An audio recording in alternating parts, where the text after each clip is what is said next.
বাংলাদেশের চর এলাকায় আধুনিক কৃষি প্রযুক্তি সম্প্রসারণ শীর্ষক প্রকল্পের প্রথম সংশোধিত তৃতীয় অর্থ বছরে আমরা বাংলাদেশের ১৪২৭টি ব্লকে ৪,২৮১টি গ্রুপকে আমরা আমাদের শেষ সহায়ক যন্ত্র এলএলপি এবং সাথে আমরা ক্যানভাস পাইপ আমরা দেওয়ার যে প্রতিশ্রুতি ছিল তার ধারাবাহিকতায় বাংলাদেশের কুড়িগ্রাম জেলার এই ফুলবাড়ি উপজেলায় আমরা আজকে প্রায় ৯টি গ্রুপকে আমরা এই এলএলপি সেট সহ ক্যানভাস পাইপ আমরা বিতরণ করলাম। আপনারা জানেন যে আমাদের এই প্রকল্পটা হলো চর প্রকল্প।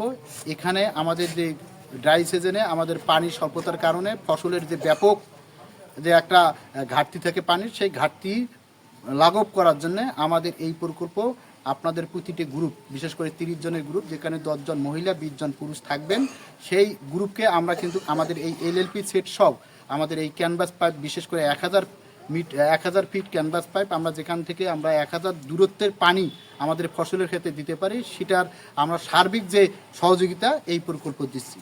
তার ধারাবাহিকতায় আমরা ফুলবাড়ি এবং সামনে আগামীকাল আমরা নাগেশ্বরী ভুরুঙ্গামারিতে আমরা এইটার কার্যক্রম শুরু করব।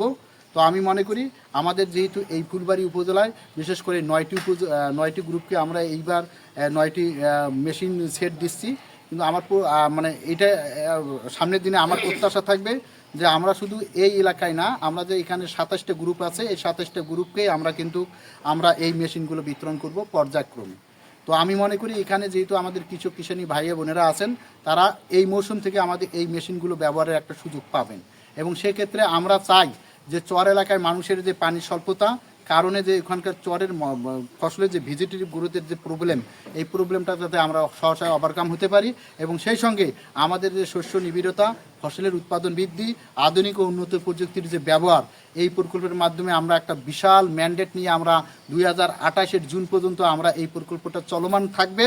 এবং তার ধারাবাহিকতায় আমরা যে শস্য নিবিড়তা সহ ফসলের উৎপাদন বৃদ্ধির লক্ষ্যে আমাদের যাতে পানির কোনো ক্রাইসিস, পানির কোনো স্বল্পতা যাতে না থাকে, তার লাঘবের জন্য আমরা এই মেশিনগুলো আজকে এই ফুলবাড়ি উপজেলায় আমরা বিতরণ করছি। আপনারা যারা আছেন তারা এটা সুন্দরভাবে ম্যানেজমেন্টে থাকবেন।